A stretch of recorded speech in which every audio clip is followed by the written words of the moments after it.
अल्लाह नहमदुहु व नस्तईनुहु व नस्तगफिरुह व नऊज़ु बिल्लाहि मिन शुरूरि अनफुसिना व मिन सय्यिआति अअमालिना मन यहदिहिल्लाहु फला मुदिल्ल लहु व मन युद्लिल्हु फला हादिय लहु व अशहदु अन ला इलाहा इल्लल्लाहु वहदहु ला शरीका लहु व अशहदु अन्न मुहम्मदन अब्दुहु व रसूलुहु अम्मा बअद फ़इन्न खैरल हदीस किताबुल्लाह व खैरल हदी हदी मुहम्मद सल्लल्लाहु अलैहि वसल्लम व शर्रल उमूरि मुहदसातुहा व कुल्लु मुहदसतिन बिदअह व कुल्लु बिदअतिन ज़लालह व कुल्लु ज़लालतिन फिन्नार फ़अऊज़ु बिल्लाहि मिनश शैतानिर रजीम बिस्मिल्लाहिर रहमानिर रहीम या अय्युहल्लज़ीना आमनु इत्तक़ुल्लाहा हक़्क़ तुक़ातिही व ला तमूतुन्ना इल्ला व अंतुम मुस्लिमून या अय्युहन्नासु इत्तक़ू रब्बकुमुल्लज़ी ख़लक़कुम मिन नफ़्सिन वाहिदह व ख़लक़ मिनहा ज़ौजहा व बस्स मिनहुमा रिजालन कसीरन व निसाअ वत्तक़ुल्लाहल्लज़ी तसाअलून बिही वल अर्हाम इन्नल्लाहा कान अलैकुम रक़ीबा या अय्युहल्लज़ीना आमनु इत्तक़ुल्लाहा व क़ूलू क़ौलन सदीदा युस्लिह लकुम अअमालकुम व यग़फ़िर लकुम ज़ुनूबकुम वमन युतिइल्लाह व रसूलहु फ़क़द फ़ाज़ फ़ौज़न अज़ीमा। बुज़ुर्गान दीन, नौजवान साथियों, प्यारे बच्चों, नीज़ पर्दा नशीन माओं और बहनों,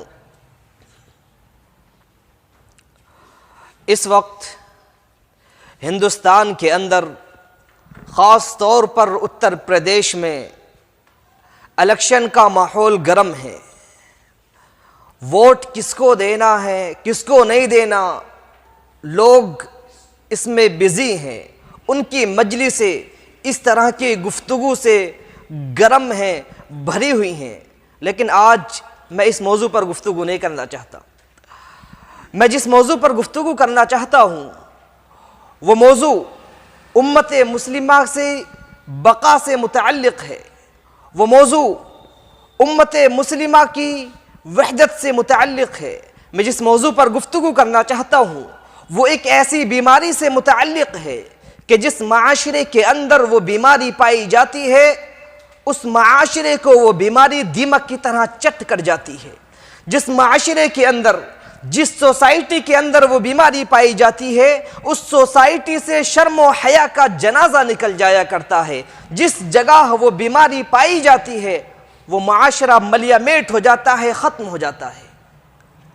मेरी मुराद एक ऐसा त्यौहार है जो आलमी पैमाने पर मनाया जाता है, जिसे वैलेंटाइंस डे के नाम से याद किया जाता है।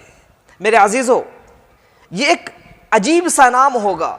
शायद आप में से बहुत सारे लोगों ने पहली मर्तबा सुना हो या कुछ लोगों ने सुना हो तो सरसरी तौर पर सुनकर कानों से गुजार दिया हो, इसकी संगीनी का उन्हें एहसास ना हुआ हो।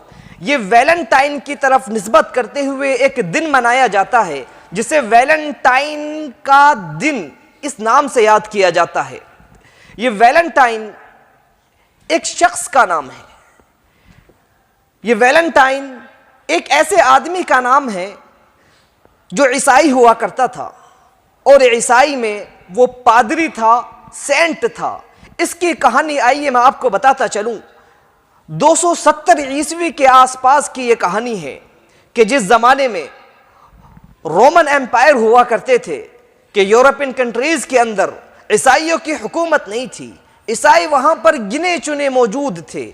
रोमन एम्पायर हुआ करते थे, रोमन लोग हुकूमत करते थे, वो लोग बुत परस्त हुआ करते थे।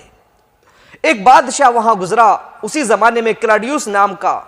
उस बादशाह का शगफ था, उसे जंगो क़िताल का शौक था, वो जंगे किया करता था। उसने एक चीज नोट की कि वो जब जंग करता है उसके जो फौजी होते हैं उन फौजियों में वो लोग जो शादीशुदा हैं वो जंग में दिलचस्पी नहीं लेते। वो इतनी बहादुरी से दुश्मनों का मुकाबला नहीं करते जिस बहादुरी से कंवारे किया करते हैं। जिन लोगों की शादियां नहीं हुई वो बहुत बहादुरी से जंग में लड़ते हैं। और जब वो बादशाह भर्ती किया करता था, नई भर्ती लेता था, तो शादीशुदा लोग बहुत कम भर्ती में आया करते थे। नौजवान लोग जिनकी शादी नहीं हुई, जो कंवारे हैं, ज्यादातर वो लोग आते थे। तो बादशाह को डर हुआ कि कहीं नौजवानों ने भी शादी कर ली तो फिर जंग कैसे करूंगा। लिहाजा उसने अपनी हुकूमत के अंदर इस बात पर पाबंदी लगा दी कि अब कोई नौजवान शादी नहीं कर सकता। उसका यह फैसला फितरत के खिलाफ था। उसी जमाने में ईसाइयों के अंदर एक पादरी पाया जाता था वैलेंटाइन नाम का। हुकूमत बुत परस्तों की थी, ईसाई गिने चुने मौजूद थे, जिनमें से एक पादरी वैलेंटाइन था। उस पादरी ने इस हुक्म की खिलाफ वर्जी की और चोरी छिपे नौजवानों की शादियां कराना शुरू कर दिया। बादशाह को जब इस बात की खबर मिली कि एक पादरी ईसाइयों में ऐसा पाया जाता है जो मेरे हुक्म की खिलाफ वर्जी करते हुए अमल कर रहा है, बादशाह ने उस पादरी को पकड़ा और जेल में डाल दिया। वो पादरी जब जेल में पहुंचा तो सेंट वैलेंटाइन ने जेल के अंदर जो कैदी मौजूद थे उन कैदियों को एक साथ जमा करना शुरू कर दिया। और ईसाइयों के यहाँ जो मुकद्दस दिन माना जाता है वो इतवार का दिन होता है। जिस तरीके से मुसलमानों के यहाँ जुम्मे का दिन फजीलत का दिन है, इसी तरीके से ईसाई इतवार के दिन को फजीलत का दिन मानते हैं। वैलेंटाइन ने इतवार के दिन लोगों को जमा करना, उन्हें दीन सिखाना शुरू कर दिया। इसी हालत में जो वैलेंटाइन था उसने जेलर की बेटी देखी और उसको जेलर की बेटी से प्यार हो जाता है। बहरहाल उस वैलेंटाइन का मुकदमा चलता है और वैलेंटाइन उस जेलर की बेटी से खतो किताबत के जरिए अपनी बातचीत जारी रखता है। एक फैसला हुकूमत की तरफ से आता है कि वैलेंटाइन को फांसी पर चढ़ा दिया जाए, इसकी सजा मौत है, यह अपने इस अमल से बाज आने वाला नहीं है। लिहाजा वैलेंटाइन को फांसी पर चढ़ाया गया और वैलेंटाइन ने आखिरी खत अपनी महबूबा को लिखा, वो यही 14 तारीख थी और इसी तारीख की रात में वैलेंटाइन को फांसी पर चढ़ा दिया गया। मेरे अजीजों, ये वाकया ख़त्म हो गया। लेकिन इत्तिफाक ये है कि वो तारीख जो 14 तारीख थी या 15 तारीख थी, ये तारीख रोमनों के यहाँ, रूमियों के यहाँ मुकद्दस तारीख मानी जाती थी, इस एतबार से कि वो ये कहते थे कि ये दो मौसमों के मिलने का वक्त है। सर्दियाँ यहाँ आकर ख़त्म होती हैं और गर्मियाँ शुरू हो जाती हैं। लिहाजा इस दिन को वो बतौर ईद मनाया करते थे। इस दिन खूब वो कुर्बानियाँ किया करते थे, अजीब अजीब रस्में इस दिन अंजाम दिया करते थे। ज़माना गुजरता चला गया। कुछ सालों के बाद ये रोमन एम्पायर जो कि बुत परस्त हुआ करते थे, इन लोगों ने बुत परस्ती को छोड़कर ईसाई मजहब को अख्तियार कर लिया। लिहाजा ईसाई मजहब को अख्तियार कर लेने के बाद एक ज़माना गुजरता चला गया और फिर इन लोगों ने उसी ईद के दिन को मोहब्बत का दिन मनाना शुरू कर दिया। जो उनके यहाँ 14 फरवरी ईद का दिन हुआ करता था, उस दिन को मोहब्बत का दिन मनाना शुरू कर दिया। और आज से 300 साल पहले के आसपास फ्रांस ने इस चीज़ पर बजाते खुद अमल किया और लोगों को अमल करवाया। ब्रिटानिया के अंदर मलिका ने मोहब्बत के खतूत लिखकर लोगों को इस पर अमल करने की तालीम दी और ये सेंट वैलेंटाइंस डे के नाम से ये दिन मशहूर हो गया। फिर ये दौर जदीद आता है। इस ज़माने में ईसाइयों ने महसूस किया कि सेंट वैलेंटाइन, सेंट का लफ्ज़ ये इशारा करता है कि ईसाइयों की ईद है। लिहाजा सेंट के लफ्ज़ को हटाकर इस दिन को आलमी दिन बना दिया जाए। इस दिन पर सारे लोग अमल करें बिला तफरीक़ मज़हब व मिल्लत। लिहाजा इस दिन को वैलेंटाइंस डे के नाम से याद किया जाने लगा और लोग इस दिन ईद मनाने लगे। मेरे अजीज़ों, वैलेंटाइन डे में होता क्या है ये जानना ज़रूरी है। ये दिन हकीकत में फहाशियत और उरियानियत का एक दिन है। ये एक ऐसा दिन है कि जिस दिन हुकूमत की तरफ से उन्हें जवाज़ दिया जाता है कि वो काम जो मर्द और औरत शादी के बाद करते हैं, शादी से पहले भी कर लें तो कोई हर्ज की बात नहीं है। ये फहाशियत और उरियानियत का दिन है। इस चीज़ को, इस दिन को ईद के दिन के नाम से मौसूम किया जाने लगा कि ये दिन मोहब्बत की ईद वाला दिन है। साल में एक मरतबा ये दिन आता है जिस दिन मोहब्बत की ईद हुआ करती है। लिहाजा सारी दुनिया ने इस कल्चर को फॉलो करना शुरू कर दिया और इस पर अमल शुरू कर दिया। बाज़ाब्ता एक टीम बनाई गई और बाज़ाब्ता दिनों के नाम रखे गए, पूरे हफ्ते के नाम रखे गए कि ये रोज़ डे है, फूल वाला दिन है, ये टेडी बियर डे है, ये हग डे है, किस डे, फला फला दिन है। और आखिरी दिन जो 14 फरवरी का होता है उसे वैलेंटाइंस डे के नाम से याद किया जाता है कि जिस दिन फहाशियत और उरियानियत की सारे हदें पार कर दी जाती हैं। मर्द और औरत वो सारे अमाल अंजाम देते हैं जो निकाह के बिना हराम और नाजायज है। आप में से कुछ लोग ये कह सकते हैं कि ये बीमारी हमारे दरमियान मौजूद नहीं है।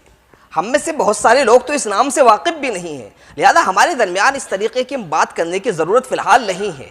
मेरे अजीजों, अगर हमें अब तक इस बात की जानकारी नहीं थी तो अब जानकारी होनी चाहिए, क्योंकि आपकी उम्र गुजर चुकी, लेकिन आपको फिक्र करनी होगी अपनी आने वाली नस्ल की, अपने उन लोगों की जो अभी जवानी में कदम रख रहे हैं, या वो जो अभी बच्चे हैं।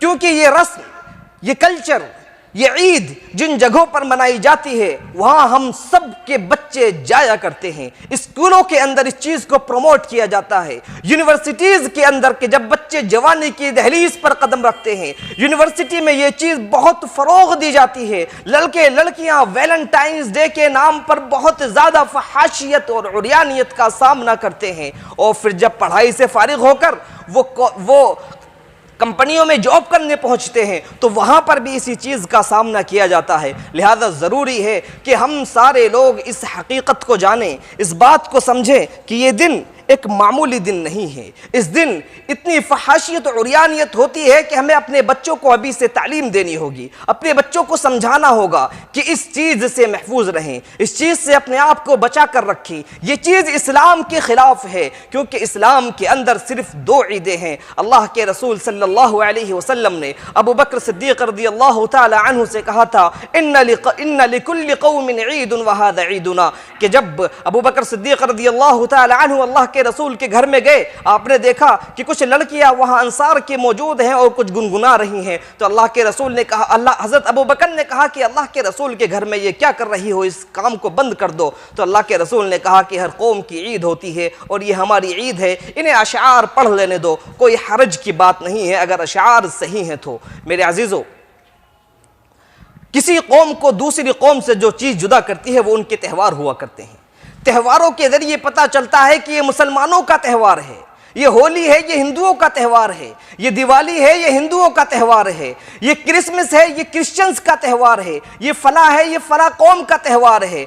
इसी तरीके से जो वैलेंटाइन का ये त्यौहार मनाया जाता है, ये ईद मनाई जाती है, ये रोमन एम्पायर के ज़माने से चली आ रही है, जिसे ईसाइयों ने गले लगाया है। हालांकि ईसाई मजहब के अंदर, ईसा अलैहिस्सलाम के दीन के अंदर इस चीज़ की गुंजाइश नहीं है, ये चीज़ हराम है, लेकिन रोमन एम्पायर से चली आ रही इस ईद को उन लोगों ने गले लगाया है। हमें इस चीज़ से दूर रहना है, इस चीज़ को छोड़ना है। अल्लाह के रसूल सल्लल्लाहु अलैहि वसल्लम फरमाते हैं, मन तशब्बह बिकौमिन फहुव मिनहुम, कि जो कोई किसी कौम की मुशाबिहत अख्तियार करेगा वो उन्हीं में से हो जाएगा। लिहाजा अगर कोई क्रिश्चियंस की मुशाबिहत अख्तियार करते हुए, वेस्टर्न कल्चर के पीछे चलते हुए, मगरिबी तहजीब को गले लगाते हुए उनकी ईदों पर अमल करता है तो गोया वो उन्हीं में से हो जाता है। और अगर कोई उनकी ईद पर मुकम्मल अमल नहीं करता, थोड़ा बहुत अमल करता है, तो वो थोड़ा बहुत उनके कल्चर की पैरवी करते हुए थोड़े बहुत कुफ्र में मौजूद है। बहरहाल वो कुफ्र कर रहा है,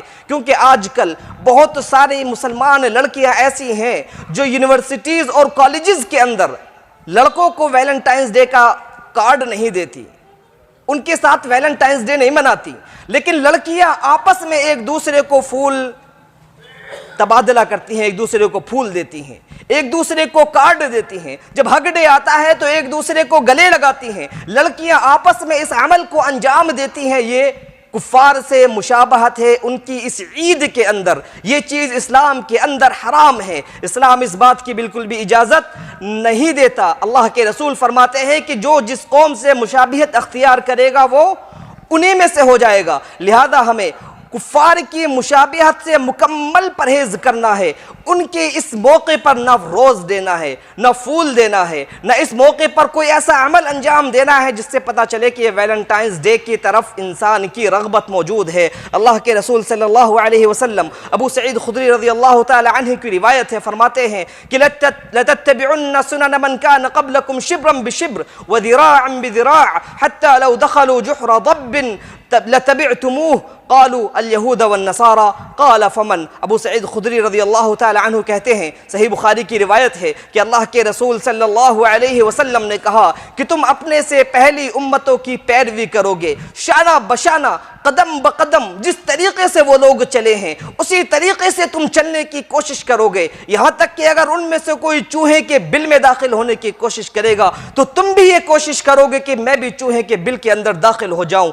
सहाबा किराम ने कहा कि अल्लाह के रसूल कौन लोग आपकी मुराद हैं? अल्लाह के रसूल सल्लल्लाहु अलैहि वसल्लम से सहाबा ने कहा कि आप यहूद व नसारा की बात कर रहे हैं। अल्लाह के रसूल ने कहा हाँ, यहूद व नसारा हैं कि जिनकी पैरवी करते हुए, जिनकी तकलीद करते हुए, जिनके कल्चर के, जिनकी तहजीब के पीछे चलते हुए तुम हर वो हरकत अमल, हर वो अमल अंजाम दोगे जिसे वो अंजाम दिया करते हैं। लिहाजा हम अपने माशरे के अंदर देखते हैं कि हमारे नौजवान बाल अगर कटवाते हैं तो ऐसा फैशन अख्तियार करते हैं जो मगरिब के अंदर पाया जाता हो, जो वेस्टर्न कल्चर का फैशन हो। उन लोगों ने अगर अजीब सी हैयत के बाल कटवाए हैं, ऐसे बाल कटवाए हैं कि जिसे देखकर एक आम इंसान जिसकी फितरत सही मौजूद है, जिसे देखकर उसे घिन आए, उसे लगे कि यह भी कोई बाल कटवाने का अंदाज है। मुसलमान उनकी तकलीद करते हुए, उनके पीछे चलते हुए उसी अंदाज के बाल कटवाना पसंद करते हैं और ये भूल जाते हैं कि अल्लाह के रसूल सल्लल्लाहु अलैहि वसल्लम ने क़ज़ा से मना किया है। अल्लाह के रसूल ने क़ज़ा से मना किया है। क़ज़ा कहते हैं कि सर के कुछ हिस्से के बालों को छिलवा दिया जाए और कुछ हिस्से के बालों को छोड़ दिया जाए। अल्लाह के रसूल ने इस अमल से मना किया है। एक तो अल्लाह के रसूल का इस अमल से मना करना और दूसरा गैरों की मुशाबिहत से मना करना, दो तरह की हुर्मत पाई जाती है और हम इस अमल में पड़े होते हैं। हमारे नौजवान अपने बालों को साइडों से छिलवा लेते हैं, कोई बीच से छिलवाता है, बीच में यूं अजीब से अंदाज में खड़ा कर लेते हैं। अगर बच्चे छोटे हैं तो हम बच्चों को नाई के पास लेकर जाते हैं तो उससे हम खुद अपनी मर्जी से उसके बालों को इस हैयत का कटाते हैं। कितने छोटे छोटे बच्चे आपको मिलेंगे साइडों से बाल छिले हुए हैं, बीच में सर पर रखे हुए हैं। ये चीज इस्लाम की नजर में हराम है, कोई छोटा मोटा मसला नहीं है। गैरों की मुशाबिहत पाई जाती है। अल्लाह के रसूल की हदीस की खुली हुई मुखालिफत है कि सर के बाज हिस्से को छील दिया जाए और बाज हिस्से पर बाल रखे जाएं। लिहाजा हमें गैरों की मुशाबिहत से बचना होगा। हमारी माँ और बहनें जो गैरों की मुशाबिहत में पड़ी हुई हैं, मगरिब का कल्चर, वेस्टर्न कल्चर जो हमारे यहाँ हमारी तहजीब में, मशरिकी तहजीब में घुसता चला आ रहा है, वो हमारी तहजीब को खाए चला जा रहा है। हमारी मशरिकी तहजीब को, इस्लामी तहजीब को खाए चला जा रहा है। औरतों की हालत यह हो चुकी है कि सर से दुपट्टा गायब हो गया है। अजान होती है तो याद आता है कि दुपट्टा भी होना चाहिए जो सर पर रखा जाए। गले में भी दुपट्टा नहीं पाया जाता। जिस्म पर लिबास ऐसा पहना जाता है जो जिस्म से ऐसे चिपका हुआ होता है कि इंसान बिना कपड़ों के और कपड़े पहने हुए बिल्कुल बराबर महसूस हो। हर वो चीज़ जो कपड़ों के जरिए छुपाई जाती है। अल्लाह रब्बुल आलमीन ने फरमाया था, या बनी आदम क़द अंज़लना अलैकुम लिबासन युवारी सवातिकुम वरीशा। सूरह आराफ की आयत है। अल्लाह फरमाता है कि ए बनी आदम, हमने तुम्हारे लिए लिबास उतारा है जो तुम्हारी शर्मगाह को छिपाता है और तुम्हारे लिए जीनत का सामान है। लेकिन आज जो लिबास अख्तियार किया जाता है, जो कपड़े पहने जाते हैं, उनसे शर्मगाह छिपती नहीं है बल्कि जिस्म का सारा हिस्सा नजर आ रहा होता है। और फिर अब तो कपड़ों की हालत यह हो गई है कि ऊपर से कपड़े नीचे की तरफ घिसकते चले जा रहे हैं और नीचे से ऊपर की तरफ उठते चले जा रहे हैं और यानियत का एक बाजार गर्म है। ऐसे में हमें चाहिए, हमारी माँ और बहनों को चाहिए कि पर्दे का एहतमाम करें, हिजाब का एहतमाम करें। शरीयत ने इसकी तालीम दी है। अल्लाह रब्बुल आलमीन ने फरमाया है, अल्लाह रब्बुल आलमीन ने आप सल्लल्लाहु अलैहि वसल्लम की बीवियों को हुक्म देते हुए कहा था, वक़र्न फ़ी बुयूतिकुन वला तबर्रजन तबर्रुजुल जाहिलिय्यतिल ऊला, कि तुम अपने घरों को लाजिम पकड़ो, अपने घरों में बैठे रहो, घरों से बाहर ना निकलो। अगर घर से बाहर निकलने की ज़रूरत पड़े तो जाहिलियत वाले अंदाज में घरों से बाहर ना निकलो, बल्कि इस्लामी अंदाज में घर से बाहर निकलो। अपने आप को छिपाकर, चादर में ढककर बाहर निकलो कि कोई पहचान ना सके कि ये कौन औरत जा रही है। लेकिन आज मुसलमान हिजाब को छोड़ते चले जा रहे हैं। गैरों ने भी मुसलमानों को जब हिजाब से छोड़ते हुए देखा तो हिजाब के खिलाफ प्रोपेगेंडे शुरू कर दिए हैं। हालांकि हिजाब इस्लामी तहजीब के साथ साथ एक फितरी तकाजा भी है। इंसान की फितरत इस बात का तकाजा करती है कि औरत पर्दा करे। लिहाजा बताया जाता है कि जब इंसान गैर मुहज़्ज़ब हुआ करते थे तो उनके जिस्म पर लिबास नहीं होता था। आज भी आप वो देखें, वो कबाइल जो आदिवासी हैं या किसी जंगल में रहते हैं, उनके जिस्म पर कपड़े नहीं पाए जाते। वो पत्तों से अपने आप को ढक लेते हैं, शर्मगाह छिपा लेते हैं। जिस जिस अंदाज में इंसान मुहज़्ज़ब होता गया, उसके जिस्म पर कपड़े आते गए और उसकी तहजीब के हिसाब से कपड़े लंबे होते गए, वो अपने आप को छिपाता चला गया। आज के दौर में फिर से तहजीब ख़त्म हो रही है और कपड़े ख़त्म होते चले जा रहे हैं, कपड़े छोटे होते चले जा रहे हैं। इस बात की ये दलील है कि हमारी तहजीब ख़त्म होती चली जा रही है, इस्लामी तहजीब को हम भूलते चले जा रहे हैं। आज लोग बैठ कर ये प्रोपेगेंडा करते हैं कि औरत को हिजाब पहनना चाहिए या नहीं पहनना चाहिए, औरत को हिजाब किस हद तक पहनना चाहिए। कि हकीकत में वो लोग जो हिजाब के खिलाफ खड़े होते हैं, वो लोग जो पर्दे के खिलाफ खड़े होते हैं, वो लोग जो ये कहते हैं कि इस्लाम औरतों को कैद रखता है, इस्लाम औरतों को घर से नहीं निकलने देता, अगर घर से निकलने के लिए कहता है तो उन्हें पर्दे में निकलने के लिए कहता है, वो लोग प्रोपेगेंडा करते हैं, ये समझाते हैं दुनिया को कि इस्लाम औरतों को कैदोबंद में रखता है, इस्लाम औरतों को कैद रखता है। हालांकि वो कहते हैं कि हम औरत की आज़ादी चाहते हैं, हम चाहते हैं कि औरत आज़ादाना ज़िंदगी गुजारे। मेरे अजीज़ों, उनका ये दावा सिर्फ ज़बानी दावा है, वो हकीकत में औरत की आज़ादी नहीं चाहते, वो औरत तक पहुँचने की आज़ादी चाहते हैं कि जब औरत घर के अंदर मौजूद है, औरत पर्दे की हालत में बाहर निकल रही है, तो उनके लिए मुमकिन नहीं होता कि उस औरत तक पहुँच सके, उस औरत को देख सके, उस औरत को देख कर अपनी आँखें सेक सके। वो चाहते हैं कि औरत को घर से बाहर निकालें और बेपर्दा बाहर निकालें ताकि अपनी आँखें सेक सकें। वो हकीकत में औरत के खैर ख्वाह नहीं है, बल्कि वो औरत तक पहुँचने का रास्ता तलाश करते हैं। मैं जिक्र कर रहा था कि अल्लाह रब्बुल आलमीन ने अल्लाह के रसूल सल्लल्लाहु अलैहि वसल्लम की ज़बानी बयान किया है कि तुम अपने से पहले वाली उम्मतों की पैरवी करोगे, शाना बशाना उनके चलोगे। अगर वो लोग चूहे के बिल में दाखिल होने की कोशिश करेंगे तो तुम भी चूहे के बिल में दाखिल हो जाओगे। मेरे अजीज़ों, हमें चाहिए कि हम दूसरों की मुशाबिहत से अपने आप को बचाएं। ये कल्चर जो हमारे यहाँ पाया जाने वाला है, ये कल्चर जो आज कॉलेजेस और यूनिवर्सिटी में पाया जाता है, वैलेंटाइंस के नाम से जो दिन मनाया जाता है, इस दिन से हम अपने आप को बचाएं, क्योंकि ये दिन फहाशियत और उरियानियत की तालीम देता है। और अल्लाह फरमाता है, इन्नल्लज़ीना युहिब्बूना अन तशिअल फाहिशा फिल्लज़ीना आमनू लहुम अज़ाबुन अलीमुन फिद दुनिया वल आखिरा, कि वो लोग जो ये चाहते हैं कि मोमिनों के दरमियान फहाशियत आम हो जाए, मोमिनों के दरमियान उरियानियत आम हो जाए, वो लोग ये जान लें कि अल्लाह रब्बुल आलमीन ने उनके लिए दर्दनाक अज़ाब तैयार कर रखा है, दुनिया के अंदर भी और आखिरत के अंदर भी। ये त्यौहार जो वैलेंटाइंस डे के नाम से मनाया जाता है, ज़रा सोचें इस्लाम में ये कैसे जायज़ हो सकता है कि अल्लाह के रसूल सल्लल्लाहु अलैहि वसल्लम तो ये फरमाते हैं, ला युतरक़ फ़ी रअसी अहदिकुम बिमिख़यतिन मिन हदीद ख़ैरुन लहु मिन अन यमस्स इम्रअतन ला तहिल्लु लह, कि तुम्हारे सर में लोहे की एक कील ठोक दी जाए, ये इस बात से ज़्यादा आसान है कि किसी मर्द का हाथ किसी नामहरम औरत को छुए। सिर्फ छूना ये इतना बड़ा जुर्म है, ये इतनी घिनौनी हरकत है कि इसके बिलमुकाबिल सर में अगर कील ठोक दी जाए तो ये हल्का अमल है। मेरे अजीज़ों, तो भला इस्लाम के अंदर ये अमल, ये वैलेंटाइंस डे नाम का त्यौहार कैसे जायज़ हो सकता है। हमें चाहिए कि हम अपने बच्चों को, अपने आने वाली नस्ल को आगाह करें, उन्हें जागरूक करें, उन्हें बताएं कि ये त्यौहार अगर पाया जाता है, स्कूलों के अंदर अगर छोटे पैमाने पर मनाया जाता है, तो हम अपने बच्चों को उससे रोकें, उन्हें बताएं कि ये चीज़ गलत है, इस चीज़ से हमें बाज रहना है, इस्लाम इस चीज़ को मना करता है। अल्लाह रब्बुल आलमीन से दुआ है कि अल्लाह रब्बुल आलमीन हमें इस्लाम पर कायम रहने की तौफीक अता फरमाए। अल्लाह रब्बुल आलमीन हमें यहूद व नसारा की पैरवी से बचाए। अल्लाह रब्बुल आलमीन इस्लाम की मोहब्बत हमारे दिलों के अंदर पैदा फरमा दे। अल्लाह रब्बुल आलमीन हमें इस्लाम पर वैसे ही कायम रखे जिस तरीके से सहाबा इकराम ईमान पर, इस्लाम पर कायम थे। अल्लाह के रसूल सल्लल्लाहु अलैहि वसल्लम की इत्तिबा करने वाला हमें अल्लाह बनाए, जिस तरीके से सहाबा इकराम अल्लाह के रसूल सल्लल्लाहु अलैहि वसल्लम की इत्तिबा किया करते थे। जो लोग मजबूर हैं, अल्लाह रब्बुल आलमीन उनकी मजबूरियों को दूर करे। जो मकरूज़ हैं, अल्लाह रब्बुल आलमीन उनकी कर्ज़ की अदायगी के फ़ैसले फरमाएँ। जो बीमार हैं, अल्लाह रब्बुल आलमीन उनकी शिफ़ाए कामिला आजिला अता फरमाए। आमीन व आखिरु दावाना अनिल हम्दुलिल्लाहि रब्बिल आलमीन।